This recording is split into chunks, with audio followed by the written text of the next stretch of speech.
My girlfriend texted, "I'm using our vacation fund to bail my ex out of jail. You understand?" I replied, "Family first." Then I drained my half of the account and booked a one-way ticket to Japan. Her panicked voicemail when she realized she only had enough to pay the bail bondsman's fee. I, 32 male, work as a data analyst. My life is about spreadsheets, predictable outcomes, and risk mitigation. My girlfriend, Mara, 29, was not. She was impulsive, passionate, and, I thought, balanced my quiet life. We'd been together 3 years, living in my condo, I own it, for the last 2. We were saving up. We had this joint savings account. We called it the vacation fund. The plan was to hit $15,000 and then decide on a major trip. I was methodical, auto-depositing $400 every month. She contributed when she could. After about a year and a half, we had $14,200 in there. My contribution history showed I'd put in $7,200. Hers was $7,000. Close enough. The backdrop to our entire relationship was Reese, 30. Her ex, the one that got away, except he never went anywhere. He was always in some jam, and she was always defending him. He's just misunderstood, Leo. He has a good heart. He's just unlucky. He's like family. You don't turn your back on family. I hated it. I told her as much. She'd get defensive, accuse me of being controlling, and I'd back down, because I loved her and I'm not a fighter. I'm a planner. Yesterday, Tuesday at 11:04 a.m., my phone buzzed. I was deep in a query, optimizing a database. I glanced at the screen. It was Mara. "Mara, hey, absolute emergency. Reese got into some trouble. He's in jail. Bail is set. I'm using our vacation fund to bail him out. It's an emergency, you understand." I read it once, then twice, then a third time. It wasn't a question. It was a statement, a declaration. I'm using our money, not our money. Our money. My $7,200, her $7,000, all of it, for him. You understand? A cold, quiet click sounded in my head. It was the sound of a switch being thrown. All the times I'd backed down, all the misunderstandings, all the ignored red flags, they didn't just line up, they formed a perfectly straight, undeniable line. She was telling me, not asking, that my savings, my half of 2 years of diligent planning, was being sacrificed for the human train wreck she refused to unhitch herself from. I stared at the blinking cursor on my monitor. I looked back at her text. I typed back 2 words, "Me, family first." She replied almost instantly, "Mara, thank you, thank you, thank you. You're the best. I knew you'd get it. He's like a brother to me. You're a lifesaver. I'll make it up to you, I promise." I didn't reply to that. Instead, I minimized my work. I opened a new browser tab and logged into our joint savings account. Balance, $14,200. I clicked transfer. I transferred exactly $7,200 from the joint savings to my personal checking account. I left her $7,000 in there, her half.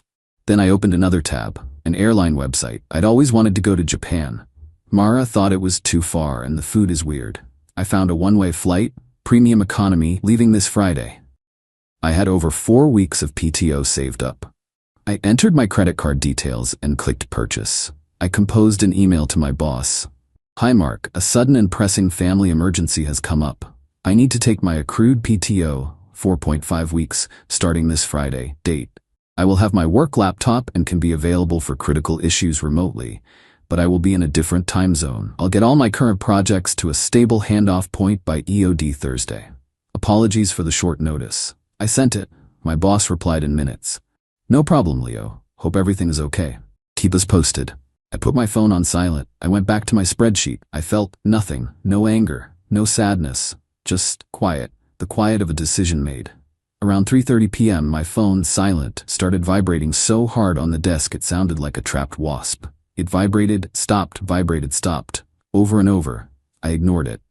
At 4 p.m., a voicemail notification popped up. I put in my headphones, clicked play. It wasn't Mara's normal voice. It was a screech.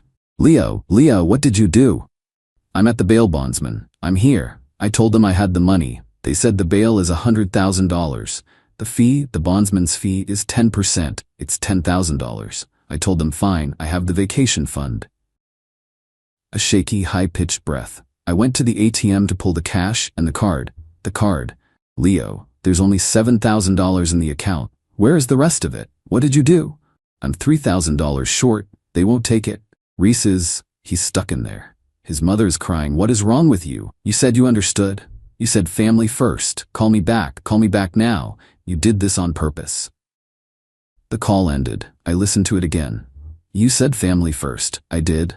And I am. I'm my own family now." I went back to my query. "My flight leaves in 3 days. I have a lot to pack." Update 1. Hey Reddit. Wow. Thanks for all the messages. This blew up way more than I expected. I'm not sure I can reply to everyone, but I read them. A lot of you called it the entitlement. I had no idea. I'm in Japan. I'm writing this from a small hotel room. The last 72 hours before I left were hectic. So after Mara's voicemail, the calls didn't stop. I think she called 25 times in a row, then switched to texting. A wall of green bubbles. "You stole from me. This is theft, Leo. I'm calling the cops." Rissa's mom had to pawn her wedding ring to cover the last $3,000. Her ring. "Are you happy? I'm coming over. We are talking about this. You better be there." I knew she would. Mara doesn't do no, she just does louder. I live in a condo, and the last thing I wanted was a scene in the hallway. I left work, went straight to my unit. First call, a locksmith. "Hi, I need an emergency rekey. My ex-partner has a key and I'm concerned about my property." "No problem, sir. Be there in 45 minutes. It'll be $220 for the rush job." Perfect. The locksmith was done by 6 p.m. By 6:15 p.m., Mara was there. I heard the key scrape in the lock, then scrape, scrape, scrape. Then pounding, boom, boom, boom. "Leo, I know you're in there. Open this damn door. You're a thief. You're a coward." I sat on my sofa, packing a suitcase. I just didn't answer. This went on for 10 minutes. Then it got quiet. My phone rang. Her sister Talia. I ignored it. Her mom Corinne. Ignored it. Then, about 30 minutes later, another knock. This one was different. Firm. Official. I looked through the peephole. 2 police officers. Crap. She actually did it. I opened the door. "Officers, can I help you?" Mara was standing behind them, arms crossed, face blotchy with tears and rage. "He locked me out, and he stole $7,200 from me." The older officer sighed. It was the "I hate these calls" sigh. "Sir, we received a call about a domestic disturbance and a potential theft." "Hello, officers," I said calmly. "There's no disturbance. This is my ex-girlfriend, Mara. She's upset. This is my condo. I'm the sole owner." I held up my driver's license with the address. "She was living here as my guest. She has a key, which I just had rekeyed, as is my right." "He stole my money," she shrieked. "Sir, what about the theft?" "Ah, yes." I picked up a file from my coffee table. I'd printed everything. "Mara is referring to a joint savings account. Here's the most recent statement." I handed it to him. "You'll see a balance of $4,200 as of this morning. And here," I handed him another paper, "is the transfer history. You can see my monthly deposits of $400 totaling $7,200, and her deposits totaling $7,000. And here, a third paper, is the transfer I made today for $7,200. My exact contribution. I left her $7,000 in the account, which as you can see is still there." The cop looked at the papers. He looked at Mara. "And why did you do this, sir?" "Because, officer," I handed him my phone. "She sent me this text today, informing me she was taking the entire $14,200 to bail her ex-boyfriend Reese out of jail. I did not authorize the use of my half of the savings, so I removed my half." The cop read the text. He looked at Mara again. His expression was gone. Just flat. "Ma'am, this is a civil matter. He didn't steal anything. He took his own money. What's in that account is between you and the bank. And this is his condo. He doesn't have to let you in." But my stuff," she sputtered. "My clothes, my laptop." "I've already packed most of it," I said, pointing to 3 large boxes and 2 suitcases by the door. "She can take it. I'd prefer if you'd stay while she does, just to keep the peace." "A civil standby?" "Fine," the officer said. He nodded to Mara. "Go ahead, ma'am. Get your things. Just the essentials. We can't stay all night." Mara stormed past me. She wasn't crying anymore. She was just vibrating with hate. "You're a sociopath, you know that?" she hissed, grabbing her makeup bag. "A cold, calculating spreadsheet, that's what you are." "I'm a spreadsheet who doesn't pay for his girlfriend's ex-boyfriend's legal fees." "Yes." Rissa's mom had to pawn her ring. "Sounds like a Reese mom problem," I said, leaning against the doorframe. She went for her boxes, but then she saw a painting on the wall. It's a nice landscape, painted by her grandmother Maud. Maud and I got along great. She gave it to me 2 years ago for my birthday because I spent a weekend fixing her ancient computer and setting up her Wi-Fi. Mara always hated that it was mine. Mara lunged for it. I'm taking this. It's my grandmother's. I put my hand up. No, you're not. It's my family's. The younger cop stepped forward. Ma'am, is this your property? Or his? My grandma painted it. It belongs to me. I pulled my phone out of my pocket, went to my favorites album, pulled up a photo. It was me and Maud smiling holding the painting and the birthday card that came with it. I zoomed in on the text. To Leo, my favorite computer whiz, I'm so glad you love the painting. It's all yours. Happy 30th. Love, Maud. I showed it to the cop. He nodded. Ma'am, you need to leave the painting. Get your boxes and let's go. Her face, I've never seen that color. It was purple. She grabbed her boxes, dragging them out, scraping the floor. You'll regret this, Leo. You'll be old and alone with your stupid money and your stupid painting. I gave you 3 years. And I'm taking my $7,200 back, I said. Have a good night. I closed the door, locked it. The cop stayed until she was in her car. The next day, her mom, Corinne, called. I was stupid and picked it up.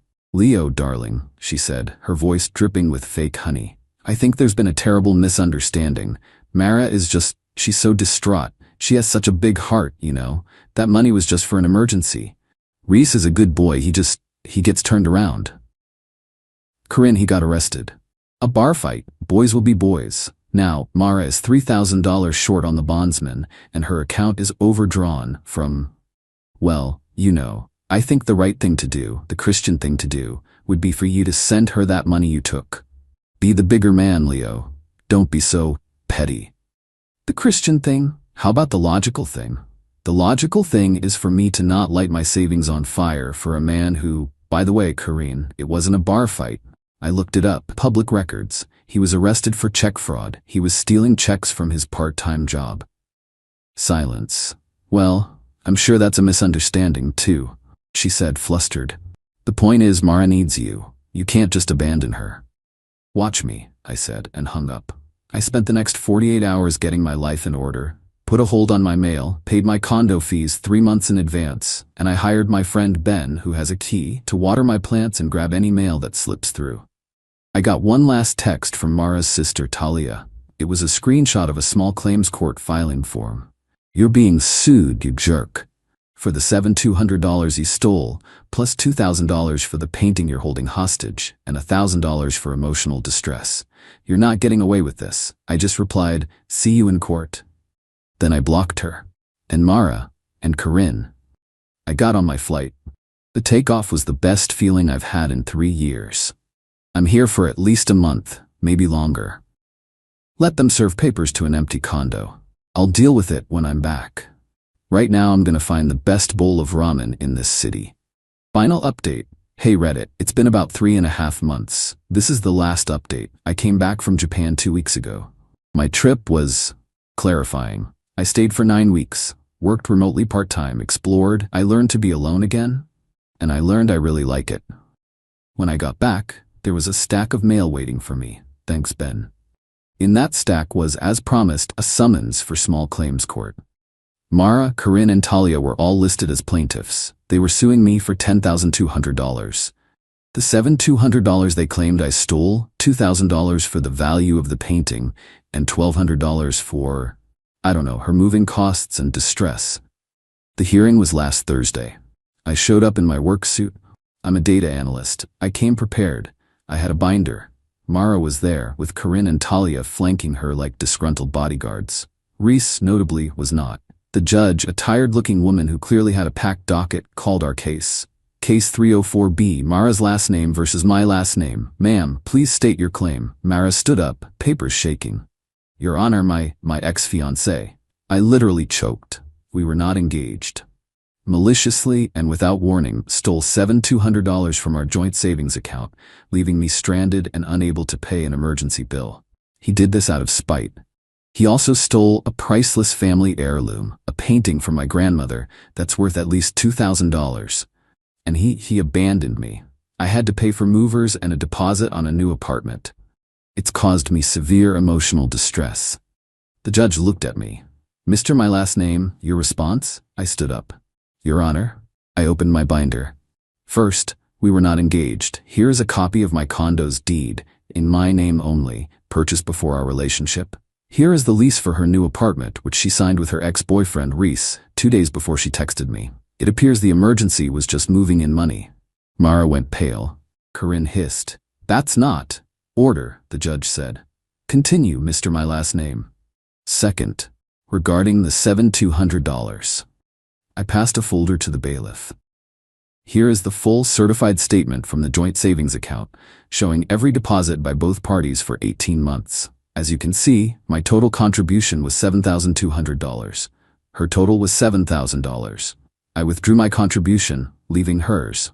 Here's the text message she sent me, stating her intent to use the entire fund, including my money, to pay the bail bondsman for Mr. Doe Riss. I did not authorize this. The judge read the text. Her eyebrows went up. Third, regarding the painting, I passed over another folder. Here's a notarized affidavit from her grandmother, Maud, who is 84 and lovely, stating the painting was a personal gift to me for my 30th birthday. Here is the original birthday card, which she was happy to provide. And here is a photo of me and Maud with the painting at my party. It is not a family heirloom, it is my property.